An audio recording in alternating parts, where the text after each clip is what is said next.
The awakening, the discovery. They thought Earth was just another failed world, a primitive planet that had destroyed itself in nuclear fire 2 centuries ago. But they were wrong. Hidden in the void between stars, humanity had been building something the galaxy had never seen before. When the first human warship decloaked in front of the Kethari patrol vessel, it wasn't just a ship that appeared.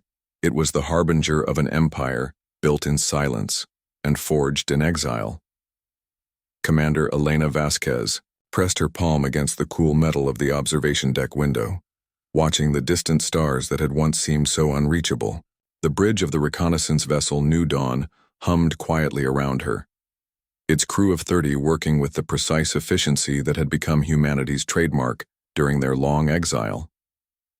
200 years had passed since the Galactic Federation had cast them out, declaring humans too dangerous and unpredictable for civilized space. "Commander," called Lieutenant Torres from the navigation station, his voice cutting through Elena's thoughts. "We're approaching the designated coordinates. The Kethari patrol ship should be passing through this sector within the hour." Elena turned from the window, her dark eyes reflecting the blue glow of the ship's displays. At 42, she had spent her entire adult life in the void, born on one of the first-generation ships that had fled Earth's solar system. Like most humans of her generation, she had never seen the homeworld, but she carried its memory in her genes and in the stories passed down by the elders. "Excellent work, Torres. Signal the fleet to maintain stealth positions. Today we finally make contact." Elena's voice carried the weight of anticipation that every human in the outer colonies had felt for decades. The time for hiding was coming to an end. The Federation had believed they were solving a problem when they exiled humanity. The official records stated that humans were a chaos species whose unpredictable nature and aggressive tendencies made them incompatible with galactic civilization.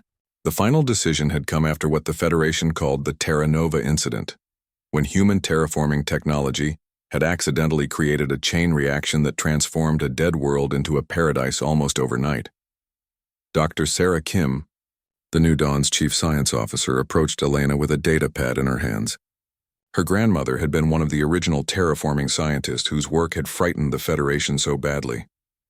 "Commander, I'm reading massive energy signatures throughout this sector. Either there's a stellar phenomenon we don't know about, or the Federation has significantly upgraded their patrol fleets." Elena studied the readings with growing interest. The Federation had always been conservative with their technology, preferring stability over innovation. These energy signatures suggested something different, something that reminded her of human engineering principles. "Keep monitoring those readings, Dr. Kim.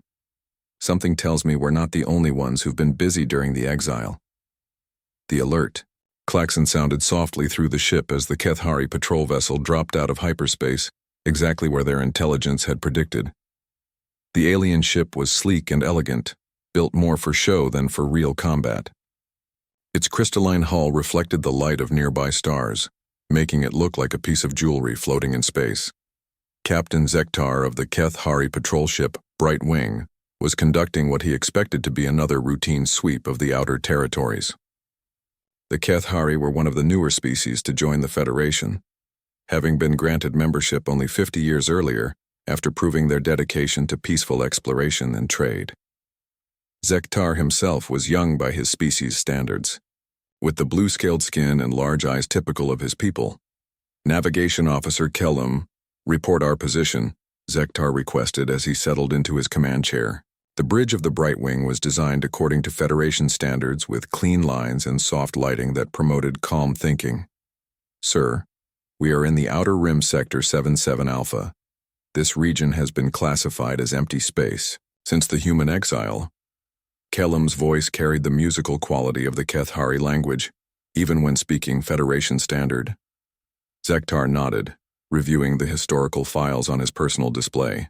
The human exile had occurred nearly 2 centuries ago, long before his species had even achieved spaceflight. According to Federation records, the humans had been a violent and unpredictable species whose terraforming experiments had proven too dangerous to control. The official history stated that they had been given ships and supplies and sent to the outer darkness, where they had presumably died out, or destroyed themselves. Sir, the voice of Science Officer Villani suddenly cut through the bridge's calm atmosphere. I'm detecting an anomalous energy signature bearing 27 Mark IV. It's moving toward us at considerable speed. Before Zektar could respond, space itself seemed to ripple in front of the bright wing. The distortion grew larger and more pronounced until something massive began to materialize. The Kethari crew watched in stunned silence as a warship unlike anything in their databases solidified before them. The human vessel was enormous, easily 3 times the size of the bright wing. Its hull was dark and angular, covered with what looked like adaptive armor plating that shifted and moved like living tissue. Weapon systems that the Kethari computers couldn't identify were mounted along its length, and the entire ship pulsed with energy signatures that defied Federation understanding of physics. Elena stood on the bridge of the New Dawn, watching the Kethari ship through the main display screen. After 2 centuries of silence, humanity was about to announce its return to the galaxy. Open a communication channel, Lieutenant. Channel open, Commander. Elena straightened her uniform and took a deep breath. The next few minutes would change the course of galactic history. Kethari vessel, this is Commander Elena Vasquez of the Human Stellar Alliance ship New Dawn. I request permission to speak with your captain. On the Bright Wings bridge, Captain Zektar felt his scales flush with shock. Humans were supposed to be extinct. The Federation had assured all member species that the exile had been a humanitarian solution to a dangerous problem, allowing the humans to find their own destiny in the outer darkness. No one had expected them to survive, let alone thrive. This is Captain Zektar of the Federation patrol ship Brightwing, he replied, his voice steady despite his confusion. According to our records, human civilization was destroyed over a century ago. How is this possible? Elena smiled, though the Kethari captain couldn't see her expression. Captain Zektar, I'm afraid your records are incomplete. Humanity has not only survived our exile, we have prospered. We've built new worlds, developed new technologies, and created a civilization that spans dozens of star systems. Today we return to take our place in galactic society. As she spoke, space around the 2 ships began to shimmer and distort. One by one, massive human vessels decloaked, revealing themselves to Kethari sensors. Battleships, carriers, support vessels, and ships of designs that no alien species had ever seen before appeared in perfect formation. The human fleet stretched for thousands of kilometers, representing just a fraction of their true military might. Dr. Kim monitored the Kethari ship's scans with professional interest. Commander, they're trying to analyze our technology. Their computers seem to be having difficulty processing what they're seeing. Elena nodded. 2 centuries of independent development had given humanity advantages that the Federation couldn't imagine. Without the restrictions of galactic law and tradition, human scientists had pushed the boundaries of physics, biology, and engineering in ways that would have horrified their former neighbors. Captain Zektar, Elena continued, I understand. This must be overwhelming.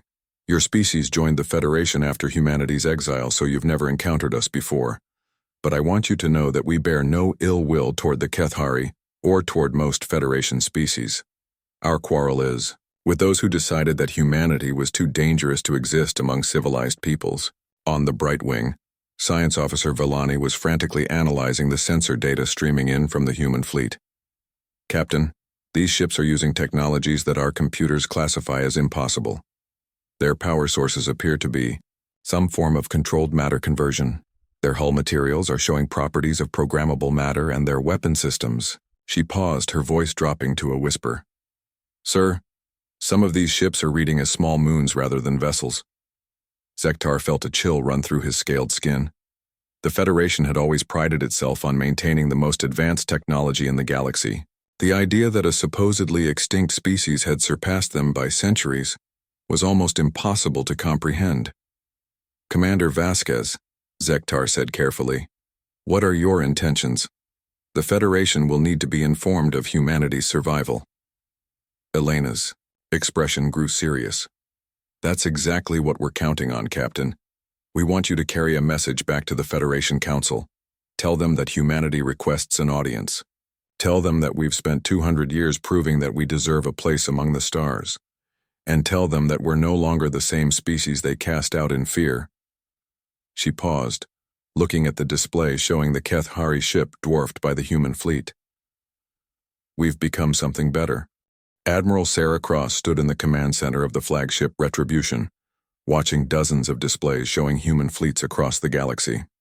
At 68, she was one of the few humans old enough to remember the stories told by the original Exiles. Her grandfather had been a Federation diplomat who had tried desperately to prevent humanity's banishment. "Admiral," reported her aide, Commander Jackson, "all fleet groups report ready. We have task forces positioned near every major Federation world. The Keth-Hari encounter is proceeding as planned."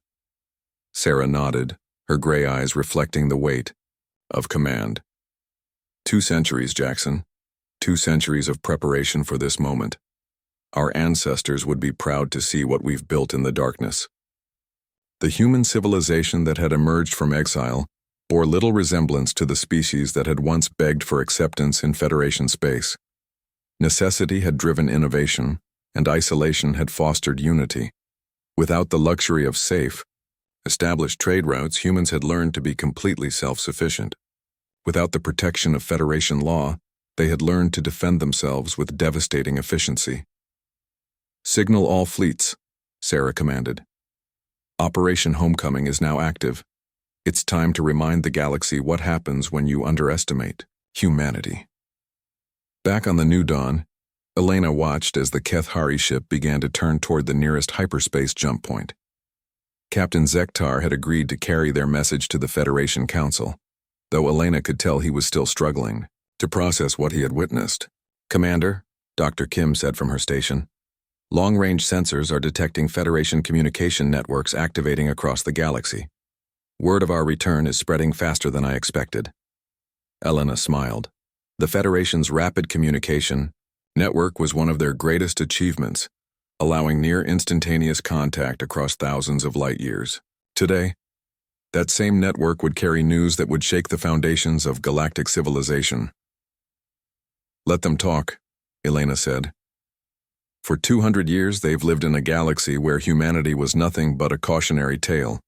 Tomorrow they'll wake up to discover that the most dangerous species in galactic history has been quietly building an empire in their backyard."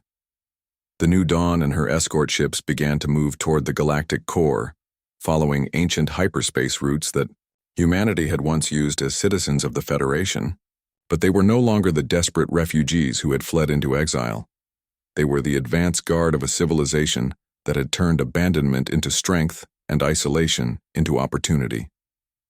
The galaxy was about to learn that humanity's greatest weapon had never been their technology or their military might. It was their refusal to accept defeat, their ability to turn any setback into an advantage, and their determination to prove that being different didn't make them lesser.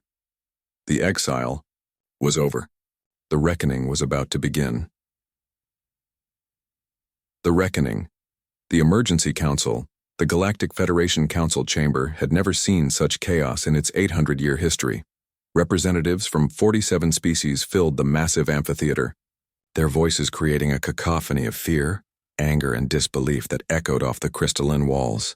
At the center of it all sat High Counselor Vexani, the Zeltharan leader whose ancestors had orchestrated humanity's exile 2 centuries earlier. The emergency session had been called within hours of Captain Zektar's frantic report from the outer rim.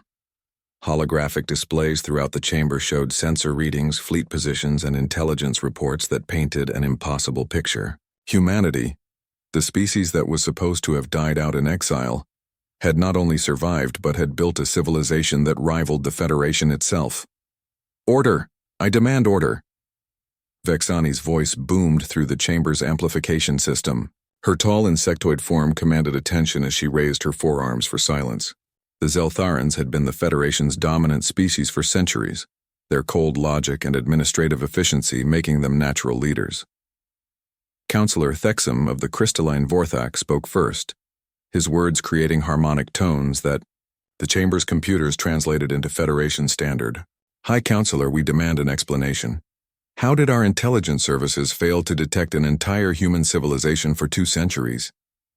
Before Vexani could respond, Defense Minister Korax of the warrior species Bruthan slammed his massive fist on his podium. Explanation: we need action. These humans have positioned fleets near every major Federation world. This is clearly preparation for invasion. The chamber erupted again as dozens of representatives began shouting at once. Some demanded immediate military action. Others called for diplomatic contact, and a few suggested that the Federation should consider surrendering before the situation escalated further. Ambassador Marcus Chen stood in the anteroom outside the council chamber, listening to the chaos through the walls. At 50, he was one of humanity's most experienced diplomats, having spent his career negotiating with the dozens of independent species that humanity had encountered during their exile. Today would be the ultimate test of his skills. His aide, Lieutenant Commander Maria Santos, approached with the latest intelligence reports. Ambassador, our monitoring stations are detecting massive military buildups across Federation space. At least 12 species are mobilizing their fleets, Marcus nodded grimly. This was exactly what humanity had expected. Fear would be the Federation's first response, just as it had been 200 years ago when they had chosen exile over understanding. Any word from the Council on our request for an audience? Nothing official, sir. But our sources inside. The Federation suggests that High Counselor Vexani is trying to maintain control of the situation.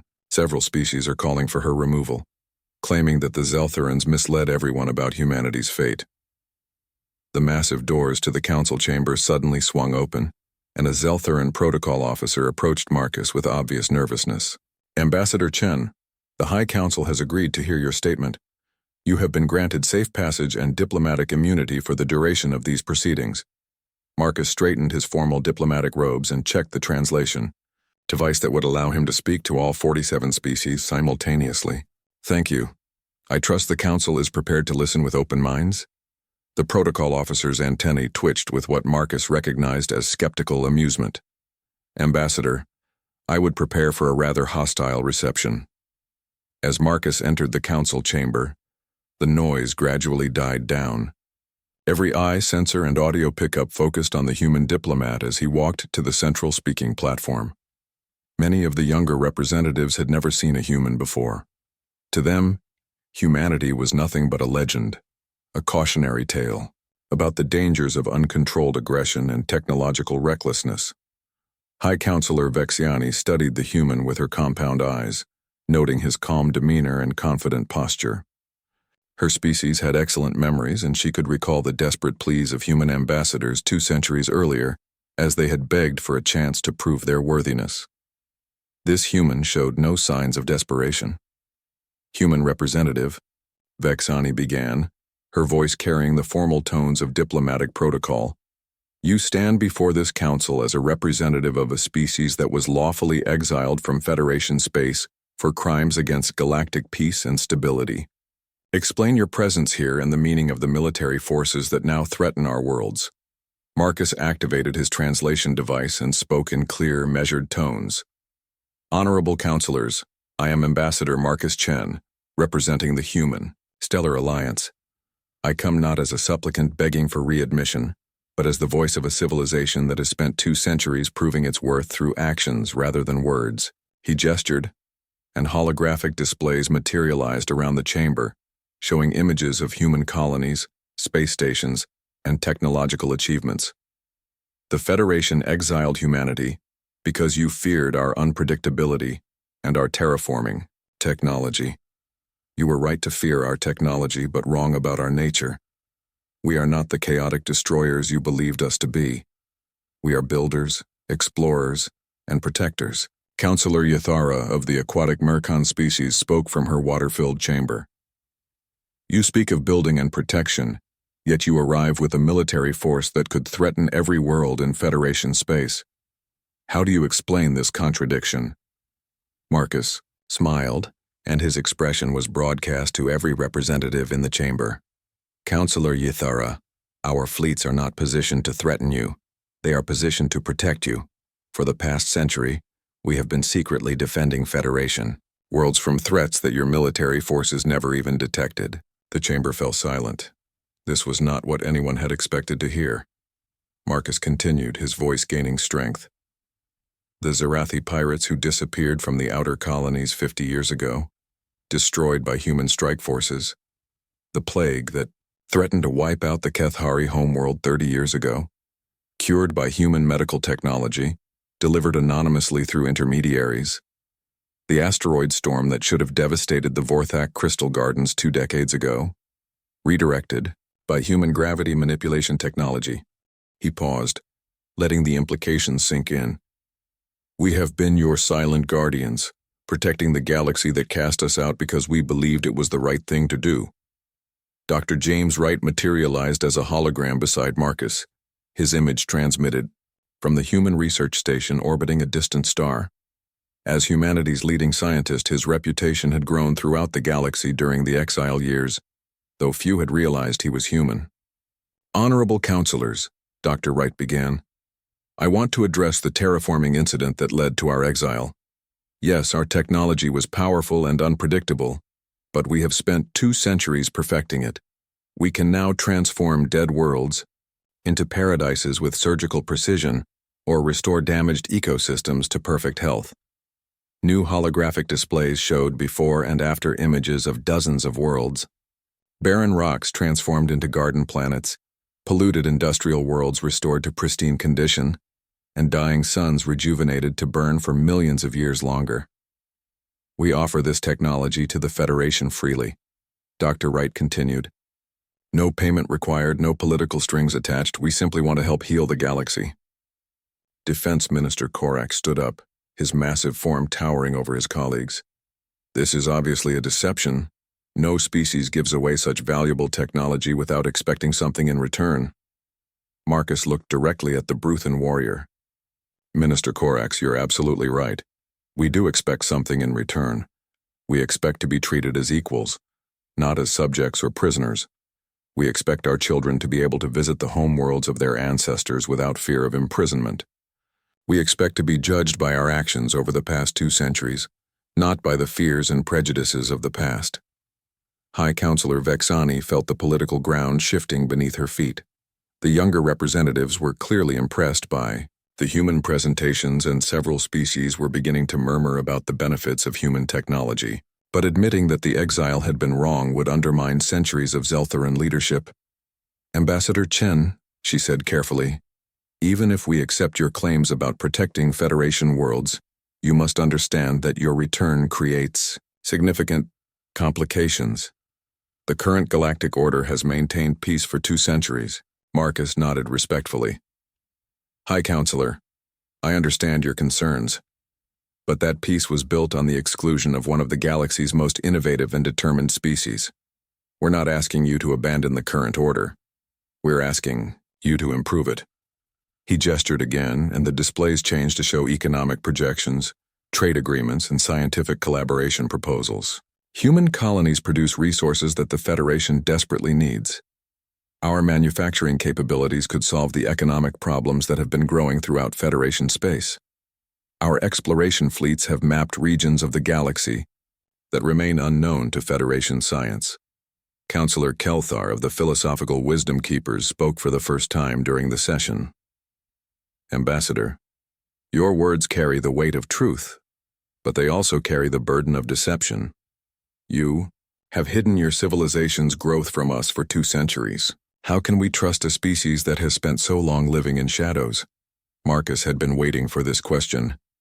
Counselor Kelthar, we hid because we were forbidden to exist in Federation space, but we never stopped hoping that someday we could return home.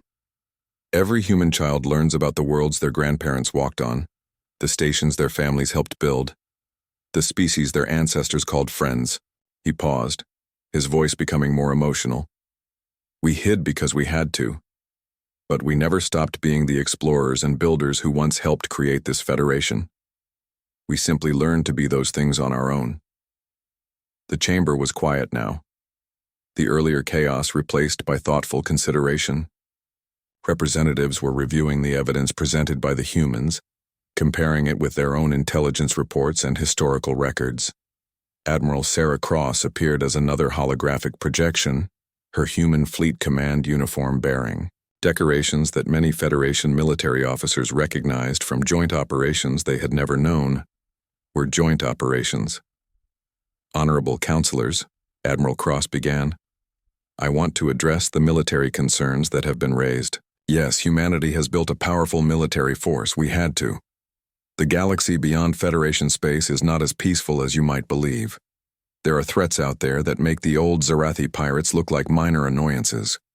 New displays showed evidence of hostile alien species from outside the galaxy, ancient automated defense systems left by long-dead civilizations, and cosmic phenomena that could threaten entire star systems.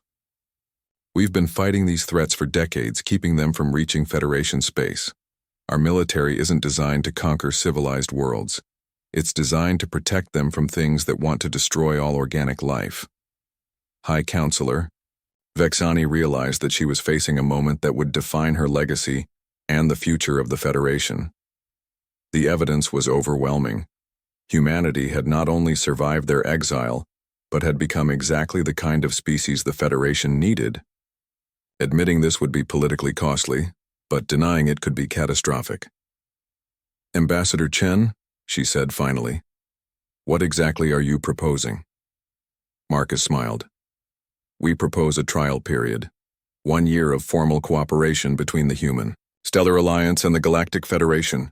We'll share our technology, our resources, and our knowledge. In return, we ask for recognition as a legitimate galactic civilization and the right to participate in galactic affairs as equals. He looked around the chamber, making eye contact with as many representatives as possible.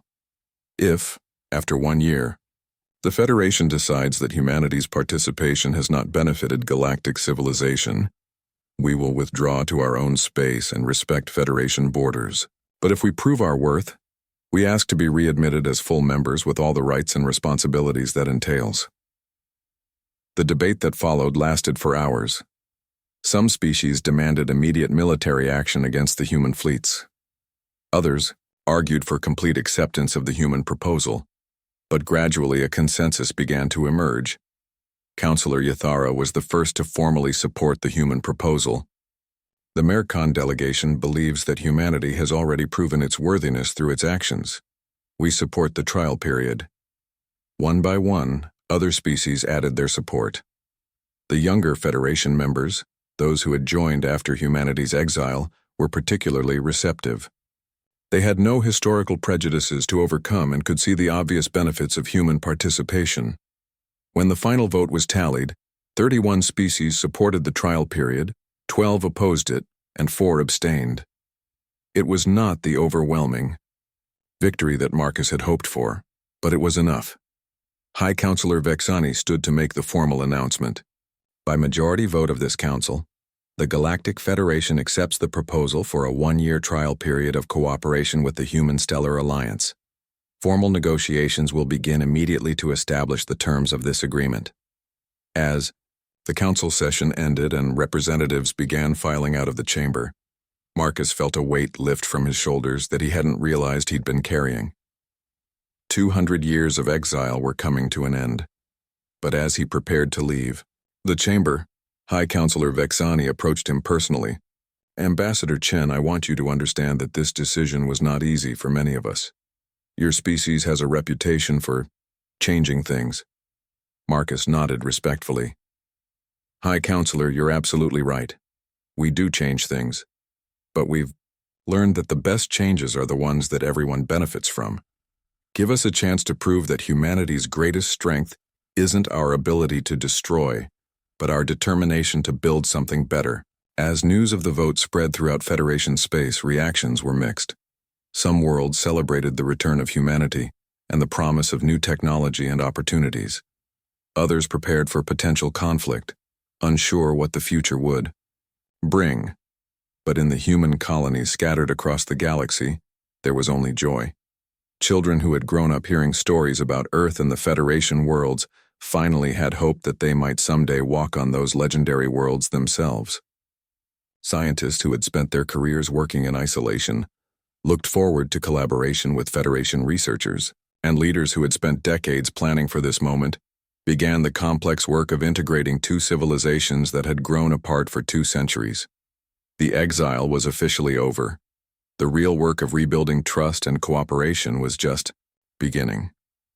But for the first time in 200 years, humanity had a seat at the galactic table, and they intended to make the most of it.